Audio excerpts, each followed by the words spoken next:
grab my phone because that's where all the questions are. Aha, okay. Hello everyone and welcome back to my channel. Today is the Q&A video. Would you believe it? I finally got round to filming it. Hello, hi, hello. I am really excited to go through the questions with you guys. Thank you so much if you did indeed send me a question. I'll try and answer as many as I possibly can without making this video like 30 minutes long. So we'll see how many I get through. Grab a cuppa and let's answer some questions. I did actually do 3 question boxes in the end because I did like 2 last calls. I know I'm just so not prepared. I'm gonna do like one by one and try and answer as many as I possibly can. I just have to choose this one as the first one because it made me smile.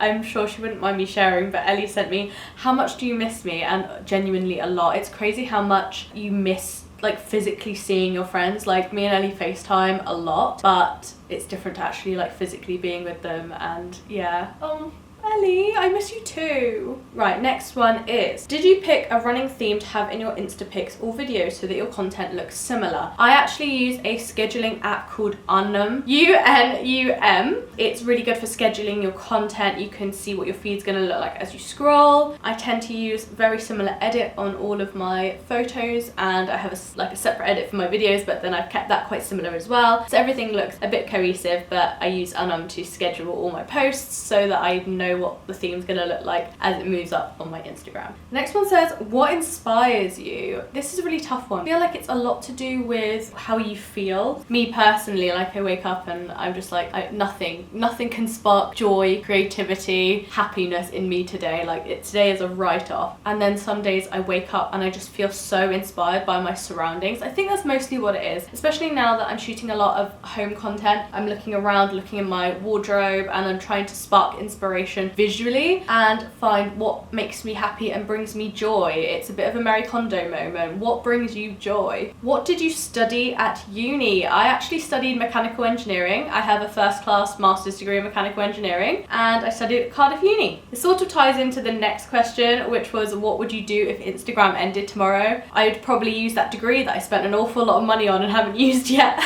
I started a YouTube this week. Any advice would be amazing. I only started YouTube like a month and a half ago. Technically it was like 4 years ago, because I did upload like 1 or 2 videos ages ago and I couldn't be bothered. I had too much work at uni. So I would say that from what I've learned from the last 2 months of doing YouTube, I don't even know if you could take my advice from only doing it for 2 months. I would say my best videos come when I'm just feeling very relaxed and very comfortable, and I feel like that's when the best videos happen. It's weird because behind the scenes you don't see the cuts of the takes, if you know what I mean. So some of my videos you wouldn't even know, but I was really struggling with, I was having a bad day, things were going wrong and I was just so frustrated, but the video looks like perfectly normal and fine. So I would say don't push yourself to create content when you're not in the mood. If I have allocated days for YouTube and I go to film and it's just not a good day, and then it's a really bad day because you end up beating yourself up about not creating content, and that's something you really don't need to beat yourself up about. It's not essential and you're just doing your best. So I would say just take a time out and film when you feel like you're ready to film and when you feel creative and inspired to film. Oh, this one got me. How did you become so body confident? I'm really struggling, you're gorgeous. It was a long process, trust me, it was such a long process. I have dealt with body dysmorphia, eating disorders. Just generally, I've always struggled with my weight. I've never been thin. I've always been very average size. I'm pretty sure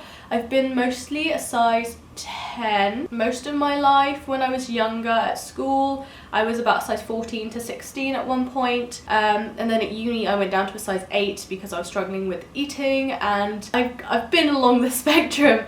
And I would say that it's very difficult to accept yourself. And I think we have a problem at the moment where if you're not thin and you're not trying to be thin, like you're not on a diet, you're not trying to lose weight, you're not trying to do fitness, that's not good. If I'm happy with how I am, I feel guilty for not wanting to be thin, and that's a hard thing to reconcile with, because I could look in the mirror and be like, you know what, I'm happy with my hips being slightly bigger than I would like, and maybe I've got a little bit of a podge on my tummy, I've got wobbly thighs, but that's okay, I've got cellulite, but that's okay, it's normal, it's fine. We're seeing more and more people share unfiltered images on Instagram. I don't blur out my stretch marks, my spots or anything like that on Instagram because of that reason. But it's very still easy to get into the trap of I need to feel like I need to lose weight, and it's shameful to be happy with who you are. That's not in a people putting pressure on you kind of way, but it's a you putting pressure on yourself kind of way. So if you can come to terms with the fact that you can look at yourself in the mirror and say, genuinely, I am happy to be alive, I'm happy to be healthy, as long as you're eating well and being fit, you are absolutely perfect the way you are, and you should embrace every single little bit of yourself. Also for me, using my style as an expression of who I am has really helped me to accept my body. I used to be so conscious of how even having my legs out, like I would feel so conscious. When I went from size 8 when I was having my eating problems, I gained a lot of weight after that, and I went up to a size 12 when I was getting through that. And there was a point where I just, a short skirt or shorts or anything that was above the knee, it just panicked the crap out of me, because I was like, I haven't got the legs for this. I haven't got the legs for this. Why am I wearing a short skirt when I have not got the legs for this? And looking back on it, I think, wow, like I let myself get in my head like that.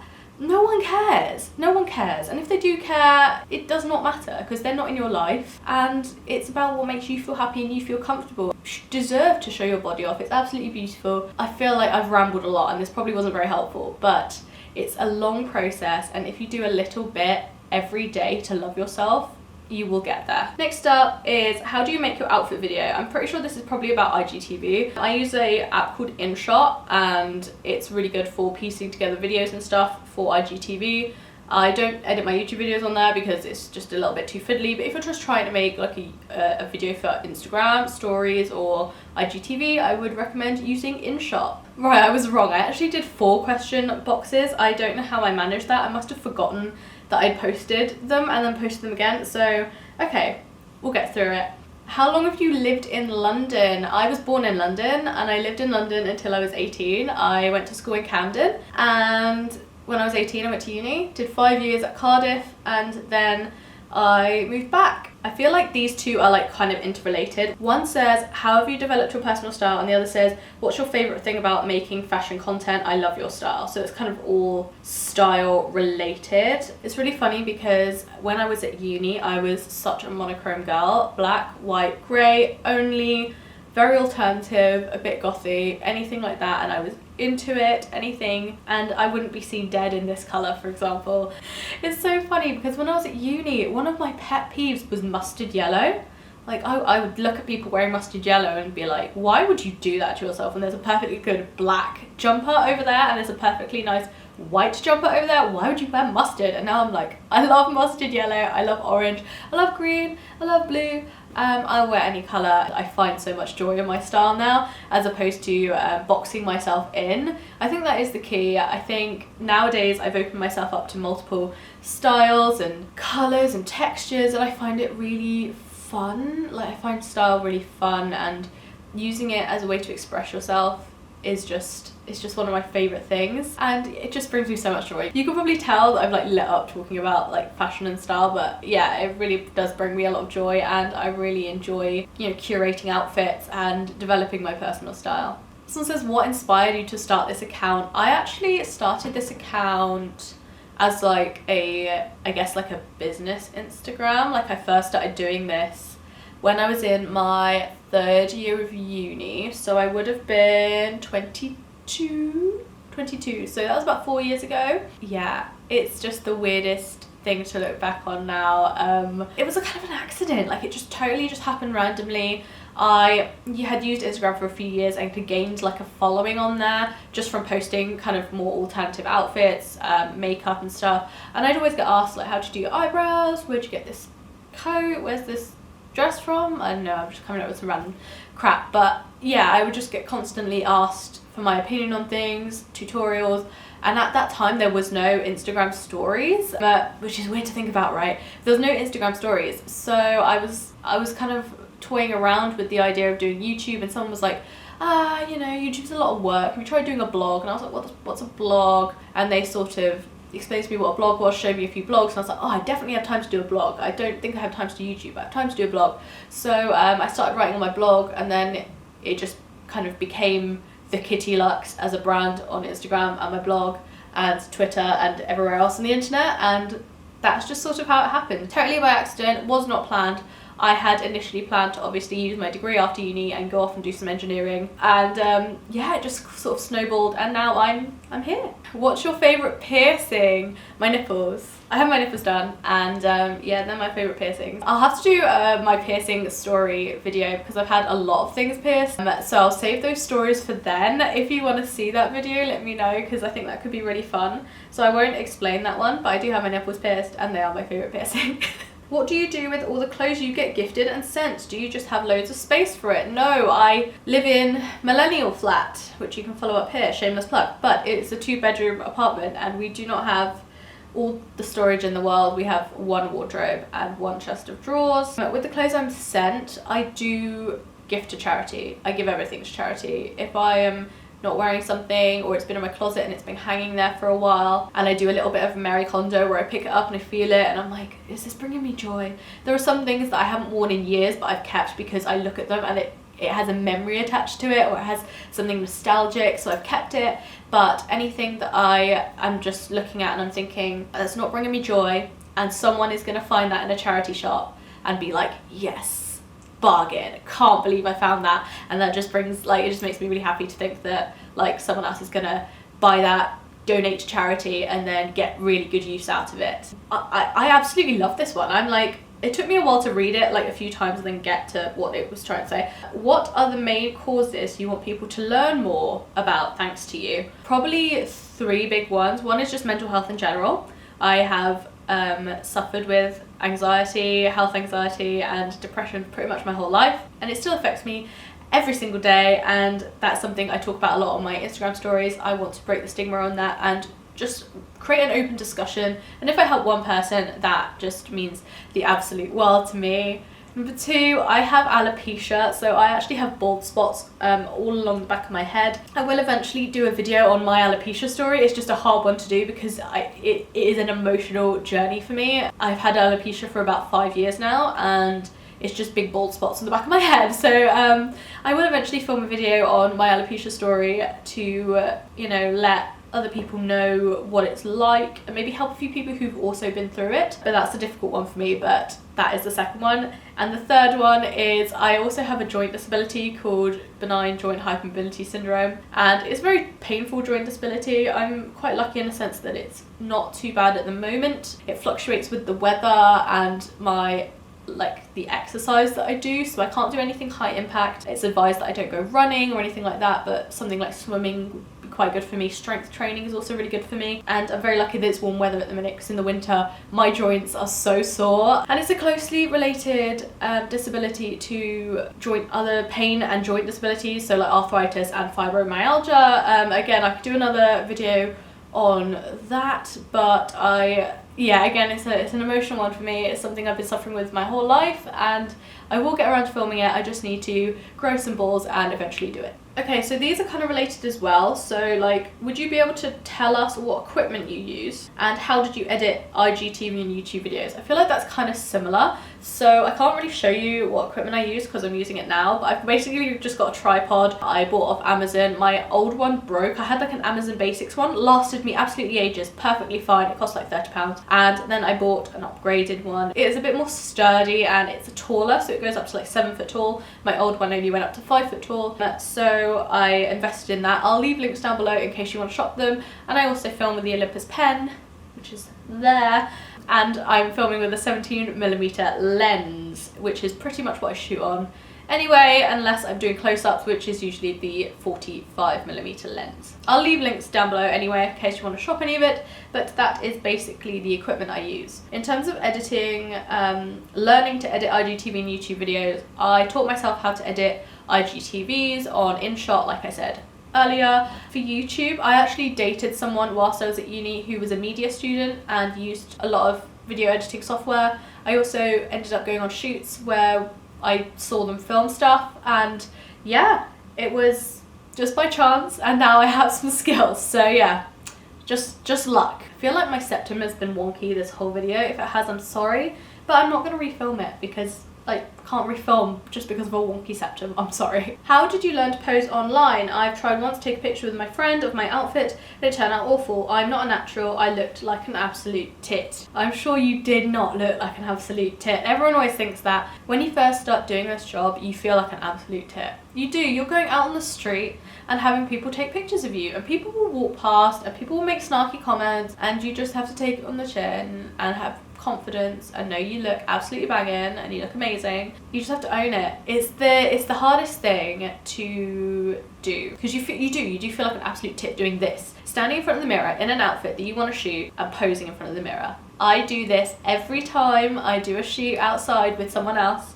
I put on my outfit the night before, I look in the mirror, and then I move in the mirror to see how the outfit moves, and then I'll remember it. So when I'm on shoot with someone, I'll be like, okay, so this dress looks good if I wear my hand on my hip and I cross my leg and I do this. And you just have to practice.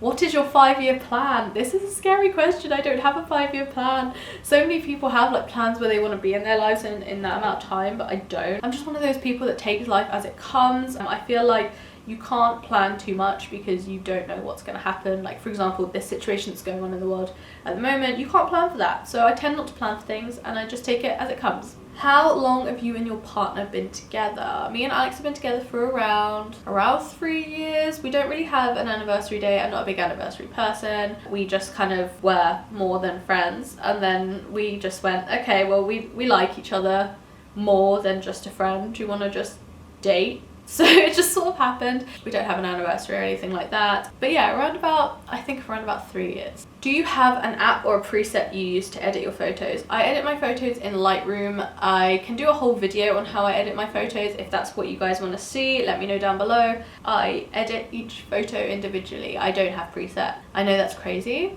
but it's how I keep my photos looking fresh. I can edit them for each individual shot, each lighting, each color.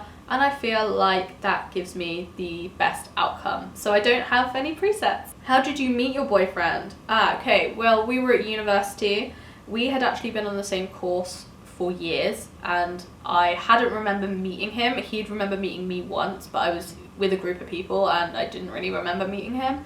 And we ended up being in the same group on our final year of uni. We just clicked, and by the end of the year, we were just like, we quite like each other, shall we just be in a relationship? That's sort of how it happened. We were friends before we dated, which was really nice. I feel like we got to know each other a lot more from being friends first, and yeah, that's how it happened.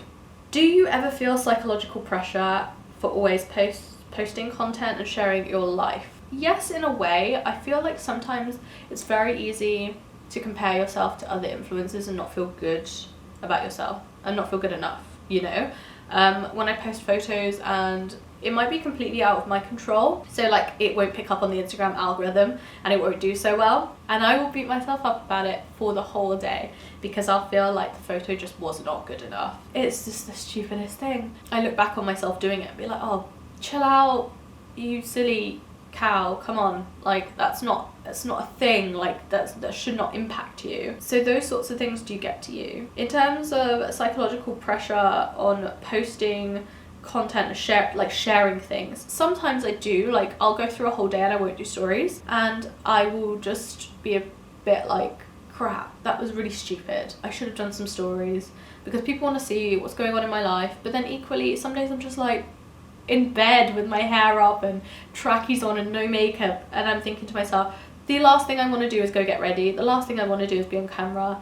And yeah, it's just finding that balance of sharing your life and having your own privacy and deciding what you do want to make public and what you do want to make private. It's a balance, and yeah, it takes a while to get into that, but it is definitely a balance. Have you ever dealt with self-esteem issues? I've probably mentioned this before, but yes, especially on social media. Yeah, it's hard to not compare yourself to other people, even when you're not comparing yourself in terms of how you look or your body or putting pressure on yourself in that sense. It's also pressure of for me as a content creator, like oh, I should spend more money on this brand because people want to see this brand, or editing photos, like, oh, I should edit my photos like that person because they're doing really well, and it's hard to stay true to your own brand and not compare yourself to what everyone else is doing. But the best thing to do is to just be your own brand and stick to, have a bit of tunnel vision and just stick to what you want to do, but it's easier said than done. Right, okay, I think I'm on the final question box thing, and it's full of bots, so we should be done pretty quickly. They're so annoying. How long have you been full-time blogging, and how long did it take you to build your audience? So I would say I've been on Instagram probably for about 7 years, and I started growing a proper audience around 5 years ago, and then I started running it as a business about 4 years ago. So it's been a good 7 years that I've been doing this. Yeah, I still love it, which is absolutely mad, but yeah, it took about that long. I've been full-time for 3 years. How many tax returns have I done? I think it's been about 3 years that I've been full-time. Yeah, I did 2 years at uni, just kind of pottering around, not really making money, and then afterwards I went full-time straight out of uni. So yeah, about 3 years I've been full-time. Did you know what you wanted to do job-wise when you went to uni? No, I did mechanical engineering. I had no idea what I wanted to do.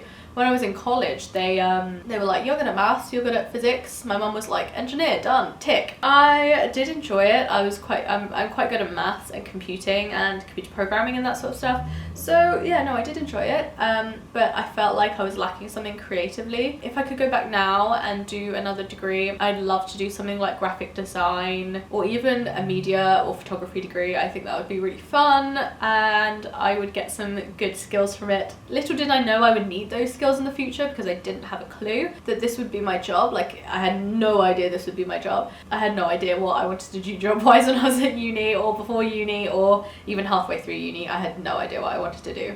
Favorite clothing brand? I have so many. At the minute, I'm loving Monkey. They've got some amazing stuff in. I think they're highly underrated as well. Zara, obviously, love a bit of Zara. ASOS Design, like their whole ASOS own brand clothing, love. This is from Boohoo, and I am loving it. It's like a play suit type thing, and I absolutely love it. I think it's stunning, really cute with the puff sleeves. Yeah, I do go through a lot of different clothing brands. I'm one of those people that has all the clothing apps on their phones, and I will scroll through the new in religiously of like all the clothing apps. So yeah, I just love clothes. Okay, so I think this is the last one. Best way to get rid of clothes to make space for new ones. I'm a big fan of Marie Kondo, and her, you know, if you find joy in an item, keep it. So I often go through my closet with Alex actually, and I'll sit on one side of the room, we'll put some music on, we'll make a day of it, or a half day of it, and we'll play music and we'll have coffee and snacks, and he'll just like launch random things at me, and I'll hold them, and do I love this, do I not? I'll look at it, and if there's no spark, if there's nothing there, if I'm just like, oh, this is just, yeah, okay. But then also you have to balance that between usefulness. So if he throws me a plain black t-shirt, I'm not gonna have any feeling towards it, but it's very useful to have, so I'll keep it. It's finding that balance between what you find useful and what you find joy in, and just deciding from then on what you'll wear, what you'll get good use out of, but also keeping things that also mean something to you and that are nostalgic. I have a lot of clothes that I've kept from my uni days, and they are, you know, going out clothes that I probably don't fit in anymore. They're just a bit short and a bit revealing, and I'm now 26, and I couldn't possibly wear those out anywhere because I don't go clubbing. So I just keep them because they just have so much nostalgia like woven into the fabric now, and yeah, I keep them for that reason. Right, okay, so I think we are done. That was my Q&A, guys. I hope you enjoyed it. I'm looking to film maybe like an assumptions about me video next, because I feel like it'd be good to share a little bit more about me with you guys. I hope you learned something today, even if it was about like photo editing. If you sent me one of the questions, I hope you enjoyed my answer. I did get a lot of repeated questions, so if I didn't answer your question directly, it's probably because it was covered, like crossed over in another question. If you like this video, make sure to give it a thumbs up and subscribe for more content, and I will see you guys in my next video. Bye.